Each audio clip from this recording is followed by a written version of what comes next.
Check blank दिया, मैंने amount नहीं लिखी थी, साइन नहीं किए, उसके ऊपर मैंने रकम नहीं भरी थी, डेट नहीं डाली थी, लेकिन फिर भी इस केस के अंदर सजा हो गई नीचे ट्रायल कोर्ट से। क्यों?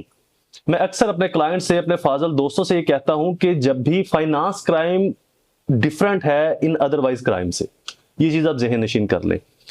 जितनी भी लॉ आपको as a right protection remedies देता है, उनको अडॉप्ट जरूर करना चाहिए।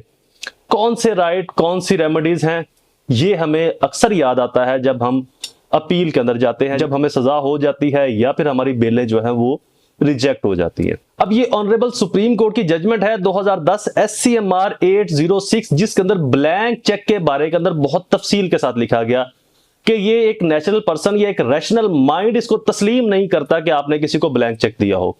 वैसे यहां पर मैं हवाले के लिए बता दूं कि मेरी अगली एक वीडियो आने वाली है, उसके अंदर ऑनरेबल सुप्रीम कोर्ट ने ब्लैंक चेक के ऊपर भी एक मोहर लगा दी कि अगर ब्लैंक चेक भी दिया है तब भी बेल नहीं मिलेगी, चूंकि आपने सामने वाले शख्स को यह इख्तियार दे दिया कि वो रकम को भर लेगा। अब आपने रेमेडीज कौन सी अडॉप्ट करनी है, पहले मैं आपको जजमेंट बता दूं, फिर थोड़ा सा आपको हवाला भी बताता हूं। Blank cheque, it was against the natural conduct that person would keep blank sign check in this checkbook. Defense witness stated that when accused filed the application of stopping the payment of check in question, at that time accused had only a balance of 300 rupees.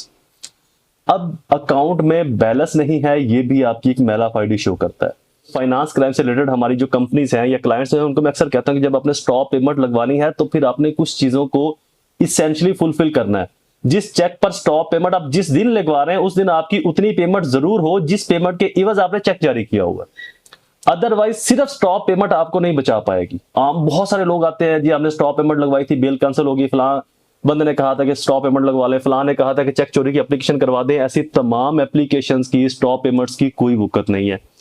किसी भी चीज की जो tactics हैं, जो उसकी plan और strategy है, वो अकेली या इंडिविजुअल वर्क नहीं करती, उसके आगे और पीछे भी कुछ ऐसी चीजें एडजस्ट सेट करनी पड़ती हैं जिनसे वो आगे चल के वर्क करती है। वो चीजें कैसे सेट होती है, हमें कैसे मालूम होगा? वो मालूम होता है आपको एक्सपीरियंस से, लॉज को बार बार पढ़ के, कमेंट्रीज को पढ़ के और जजमेंट को पढ़ के, कि कौन सी जजमेंट किस प्रिंसिपल को कैसे सपोर्ट करती है।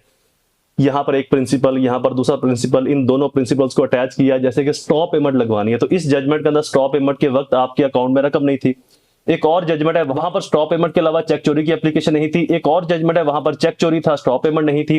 तो कंक्लूजन क्या निकला कि बदनीति ये साबित होती है कि अगर आपने स्टॉप पेमेंट लगवानी है, आपने चेक चोरी की रपट करवानी है, तो उस वक्त आपके अकाउंट में उतने पैसे भी मौजूद हो, ताकि अगर वो शख्स जाता है तो उसको अमाउंट ना मिले स्टॉप पेमेंट की वजह से। जो आपका चेक है स्टॉप पेमेंट की वजह से चेक वापस हो, इनसफिशिएंट बैलेंस की वजह से वापस नहीं। एनीवे, इसके ऊपर डिटेल से मेरी वीडियो जल्द अपलोड हो जाएगी। In the application of stop payment, the accused plea check is a blank is not applicable. Supreme Court declined the interference and concurrent finding of the trial court. Below result, conviction and sentence was awarded. Supreme Court ने कहा कि हमने जो trial court की conviction है इसके अंदर interference नहीं करनी है, बिल्कुल ठीक सजा दी गई और वो बंदा अपनी पूरी सजा जेल से काट के बाहर निकला। Now the question is that कि आपने अपने फाइनेंस क्राइम की स्ट्रेटेजी प्लान कैसे तैयार करना है। ये बहुत टिपिकल क्वेश्चन है कि फाइनेंस क्राइम की जो प्लानिंग है, जो स्ट्रेटेजी है, ये उस दिन शुरू नहीं होती जिस दिन आपने बेल दायर की है। मेरा एक्सपीरियंस ये कहता है कि मैंने जितने भी वो फाइनेंस क्राइम के केसेस किए जिनके अंदर मैं डे फर्स्ट से वकील था, रिमांड स्टेज पर या पहले दिन से एफआईआर के फौरन बाद, उन केसेस के अंदर जो मेरी स्ट्रेटेजी रही या जो मेरा रिजल्ट रहा, वो बनिस्बत उस केस के जिसके अंदर मैं हाई कोर्ट लेवल पर या किसी और स्टेप के ऊपर जाके वकील एंगेज हुआ, बहुत डिफरेंट रहा। पहले दिन जो आप अपने प्लान्स को अमली जामा पहनाना शुरू करते हो, उनके रिजल्ट फिर बहुत बेहतरीन निकलते हैं। बट एनीवे, फाइनेंस क्राइम को डे फर्स्ट से ही प्लान करें। अगर एफआईआर नहीं हुई तो बेहतर है आपके लिए उससे पहले प्लान करें। कुछ ऐसे सिविल केसेस हैं जो आपको जरूर फाइल करने चाहिए। कौन से वो सिविल केसेस हैं, इनके ऊपर मेरी जल्दी वीडियो अपलोड हो जाएगी। फाइनेंस क्राइम से बचने के लिए या फाइनेंस क्राइम के रिलेटेड आपके जो सिविल केसेस हैं जो आपको जस्टिफाई करते हैं आपके मौकफ को, आपके मुद्दे को। So stay connected, subscribe the channel और फेसबुक पेज को फॉलो जरूर कीजिएगा। हमारा हाजिर होगा किसी और इन्फॉर्मेटिव वीडियो के साथ। तब तक मुझे अपनी दुआ में जरूर याद रखें। अल्लाह ताला आप सबका हामी नासिर हो। वस्सलाम।